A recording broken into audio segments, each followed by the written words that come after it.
Which is the best Warhammer miniature released in 2022? I certainly have my favorite, and I'm going to let you know about it, whether you want to hear it or not. But before that, let's see what the people voted for over on Warhammer Community, and let's see whether or not they agree or disagree with my opinion. And it starts out with the store anniversary miniature of this Inquisitor. And I gotta say it, I really like the dynamics and the way that the sword was painted. I just really have a soft spot for Inquisitor miniatures with the iconography and the really grim dark feeling that Inquisitors and their retinue usually have, with a lot of body horror going on, replaced limbs, huge Inquisitor symbols, a lot of skulls, really weird implants like speakers coming from a mouth and so on.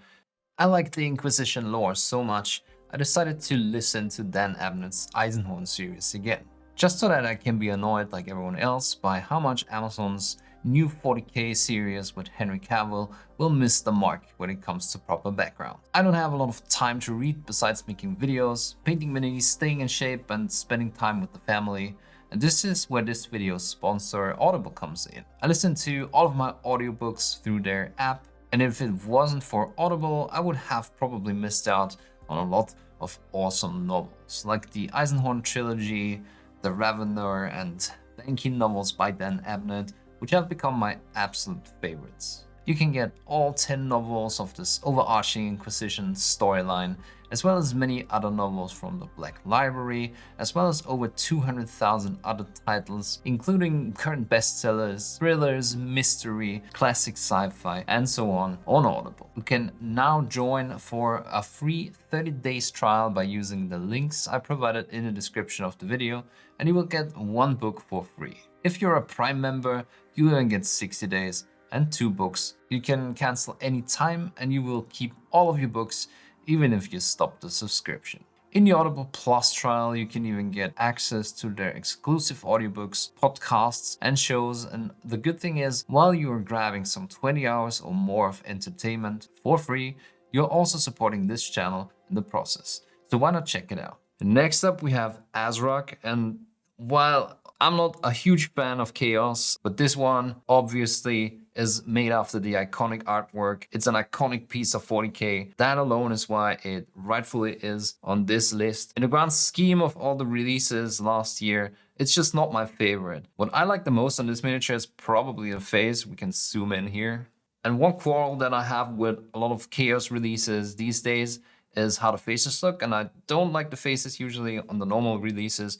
But this here, especially in combination with the paint job that has the corn symbol on top of his skull, is really awesome. It's full of character and it represents that artwork really well. So while it's not going to be on my list, I really like this release. Next up, we have Alrach the Drowner. While I do understand that this one made top 10, I have another favorite from the Undead miniature line this year. We'll see that in a bit. Next on their list is the Astra Militarum Army set. I really liked the Imperial Guard release, and I have a lot of favorite minis in there, and you can do a lot of conversions and interesting things that are not just Imperial Guard with this set. Like I have a lot of conversions with Chaos Guardsmen in mind. In general, these figures look a lot like historic figures, and that's what I really enjoy doing. Even with Warhammer minis, you know that I prefer to paint single minis. But even if I did an army, I would have a lot of influence coming from historic minis. And I think they're perfectly suited for that. Have they made my list? We're going to see in a bit.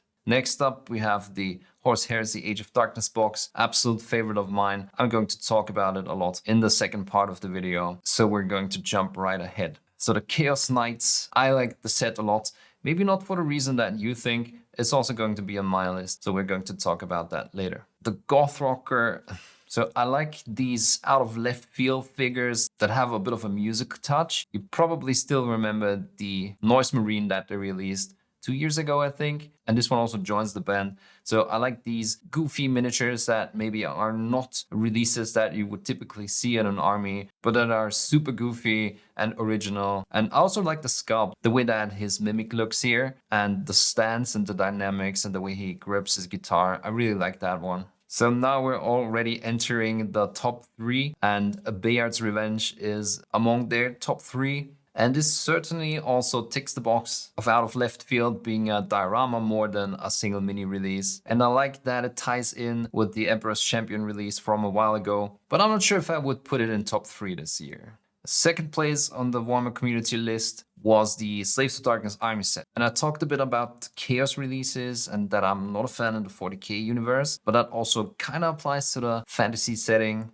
I got to say I like a couple of these, like if we zoom in, the warrior on the left, I like the dynamics, and there's not that much detail dumped on this one, but if we look at the Chaos Prince here in the middle, that kind of shows one thing that I don't like about them. There's just so much detail, and it's just a tiny bit too much from a design perspective.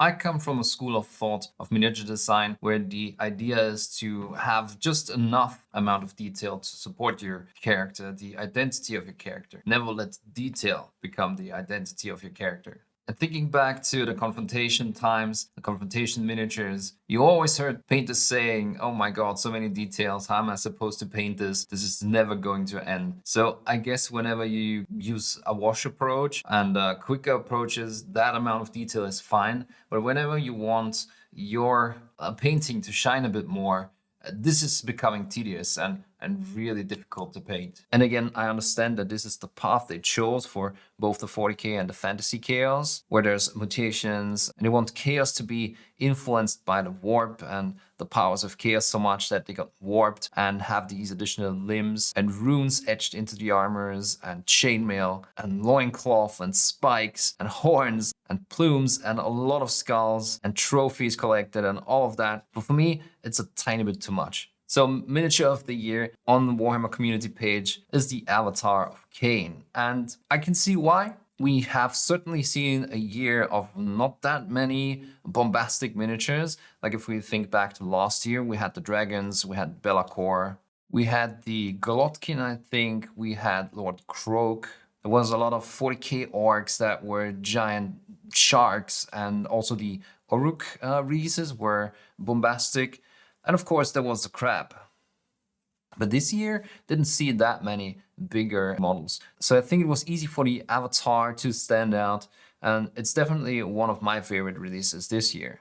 So what do you think out of these 10 releases? Which one is your favorite? Let me know in the comments. And now let's take a look at my top 10 Warhammer miniatures released in 2022. Before we get to my actual top 10, I have 2 honorable mentions. And the first of them is not a single mini, it's a complete box and everything connected to it. Obviously, I'm talking about the Age of Darkness box. The Horus Heresy releasing has to be my favorite of 2022. And obviously I'm biased because I do like Space Marines, but from the standard Marines that basically offered a blank new canvas to explore the Legion schemes, to the Praetors and new iterations of characters, the new Leviathan Dreadnought, and even the new Assassin models. I just like that the new Marines have their own new take, there's a new charm to them. The Mark VI armor is a great design, and I like that the armors are a bit more credible, like they don't squat down as much as the older Marines, just like the Primaris, but they're slightly less detailed, so you can paint them faster. And I just had a lot of fun with that box and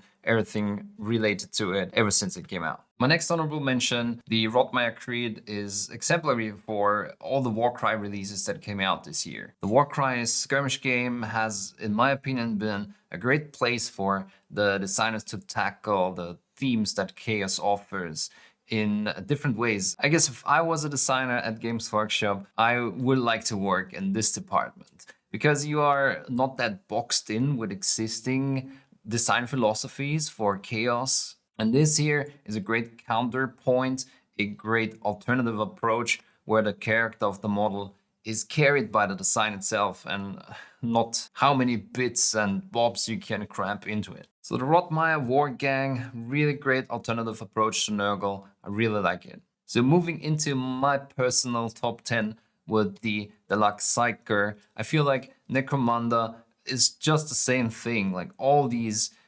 interesting and weird design options that you can create in that universe, and with these war gangs allow for just really out there designs.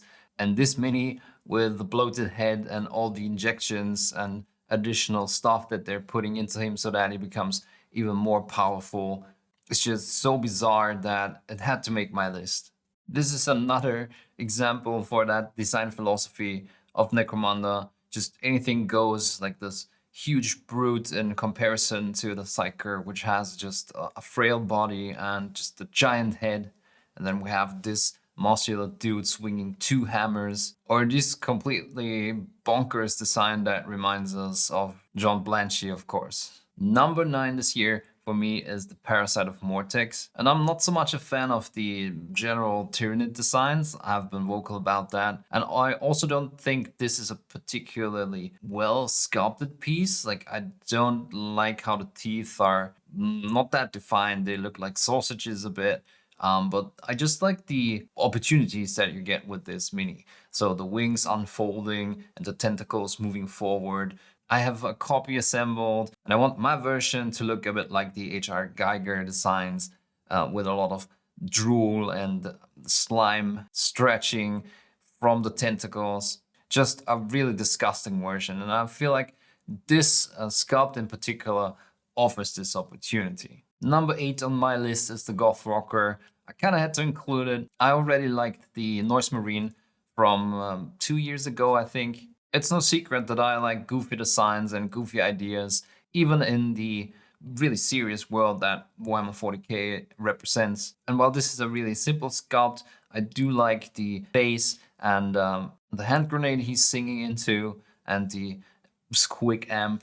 I just like it. The simplicity and the goofy design. That's why this one made my list. Number 7, and I think you're going to see a bit of a pattern here where my list is more composed of kind of unique and interesting single minis, not the over-the-top huge minis. Again, it's due to what I prefer in miniatures. I like the simplicity. I like designs, not the minis that kind of have the added wow factor simply because they're huge. So with this one, I like the relatively stoic stance, and on my version, I elevated her even further up because in my mind, she's standing in some strategic spot where she can overlook what she's going to blow up. Like she's planning an ambush and she's watching from up high. And there just is something about these extra limbs and all the explosives she's holding. And here the detail, like the tools and the dynamite and all of that, just kind of adds to the character, I'd say. So all in all, in my opinion, this is a really well designed mini. Even though it might not be the greatest sculpt, it's a really cool, awesome concept,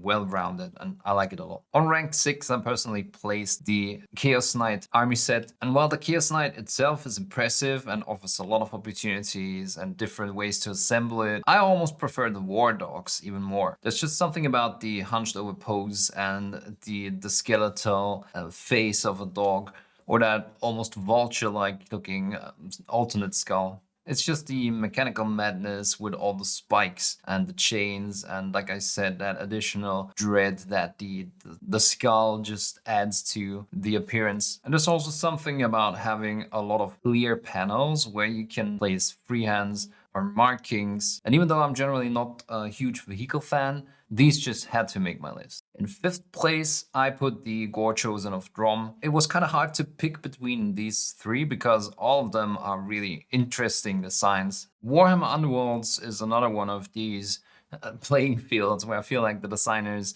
can go wild with their ideas. And like I said, even though I like all 3 of these, I think the one in the middle has to be my favorite. And I just really like the concept of a Khorne priest. But even if you didn't want him to be Khorne, you could just turn him into whatever priest you wanted to. I especially like the headgear and how the large tusks complement the smaller tusks that come out of his cheeks. And even though I think there's a bit of a weakness with the midsection here, the overall concept is just really well-rounded and accomplished. And I value that it offers so many opportunities for conversions. 4th place is the much-needed overhaul for the Avatar of Cain. Not only did the old model grow a bit small in comparison to others and unimpressive for what it's supposed to represent, it also had this weird plume that looked like it's coming out of the vent of a steam train. The sculpt stays true to the original concept. However, it's much more imposing and dynamic, and you can do a lot of different colors if you don't want to go for the classic magma glow from within with the outside cooling off and getting darker. And there's also different weapon options, which is a lot more true to the lore because it can appear with a spear and also a three-bladed axe. You can give it the traditional helmet or 3 different helmet options. It's super customizable and it's a really great set. I'll be honest though, I still don't like the plume. I cut it off on my version. Third place in my book of the best mini in 2022 is one of the reds from the Nether Maze box. I like the one down here simply because it has a bit of sewer scenery and the pipes running across the base allows the figure to interact with it and makes it a lot more dynamic. We already saw a couple of Golden Demon entries with these figures, and I can imagine this one being a centerpiece for a duel, for example. I just really like the deviation of just plain bases or figures that you would put on a plain base. So even if you wanted to do a different base for this one, you have a lot of options simply because of how dynamic the sculpt is, just because of that initial scenic base. Sure, it's a bit more to paint initially if you were to just use it for an army or a warband, but stuff like this where figures are interacting with their surroundings is what makes our wargaming a lot more alive, in my opinion. It's a simple thing, but it's super effective, and I wish they would do it on more figures. Second place in my book takes part of this Farstalker kin band, and I had a hard time deciding which one I would pick because there's a couple of options in here, and you can even build at least 2 different models from each of the ones that you can see on screen. Most of these could be put on a display base and painted up like a historic figure, because a lot of them have more stoic poses, and as much as I like dynamic figures, I can appreciate these more thoughtful, like in rest, just putting a weapon away or holding a weapon after the battle is over and just standing there. For example, you can build this version or this one over here. And while I understand that not a lot of people like the crossbow, you could, for example, just easily convert the crossbow into a sniper rifle, and it will also look great. Personally, I assembled 2 of this warband. I'm going to throw them up on screen. And these will be my pick for second place of the best minis in 2022, simply because they're exactly what I'm looking for when I'm trying to find a display piece that I could paint for Golden Demon, for example, or to just have something to put into my cabinet. And I'll admit, I'm super biased because these are the only crude figures released in over 10 years. So because they're one of my favorites and because they have a lot of variety and can be converted and you can tell lots of tales with these figures, that's why they ended up in second place for me. And the best Warhammer Mini in 2022, in my opinion, is the Scribo Mortis. Seems like I have a bit of a thing for extra limbs, but this Mini, to me, is really great. The sculpt is goofy, like there's bones coming out of the ground, and it's building this stand for the book that he's scribbling the names of his victims into. I like the hunched over pose, the goofy chandelier that comes out of his back. The lantern offers room for some spooky OSL if you kept the rest of the figure muted. And the lantern is just shining enough light so that he can see, even though he doesn't have an eye. And the way that the hair just falls over the skull that doesn't have a lower jaw and it's looking at you with that eye socket. And I really like the sculpt, for example, the way that he's holding the page of the book, the way that it's sculpted in a really dynamic way. You would almost think that he's turning that page as you're looking at it. In my opinion, it's just that perfect mix of horror and wickedness that makes you feel uneasy looking at it, which is what you kind of want from an undead army or from the centerpiece of an undead army. And it offers so many options to paint it. You could paint it a more traditional way with lots of different colors and color transitions, or you could take the opportunity of the candles and the lantern and paint it in a spooky OSL where there's like 2 light sources interacting with each other, and you can paint some freehands on the pages of the book. I just like everything this mini offers: the haunting theme, the delicate sculpt, the multiple ways you can paint it. All of this is what I'm looking for if I'm looking for the perfect mini to paint and the perfect mini to create something with. So let me know what you think is the best miniature that Games Workshop released in 2022 down in the comments. And I wish you a happy new year, and let's hope we will get another wave of great minis in 2023. If you're new to the channel, consider subscribing. And if you're looking for videos similar to this, you might as well click here. And if you're looking for painting tutorials, you might take a look at this playlist here. Thanks for watching, and may you push a lot of pigment in 2023.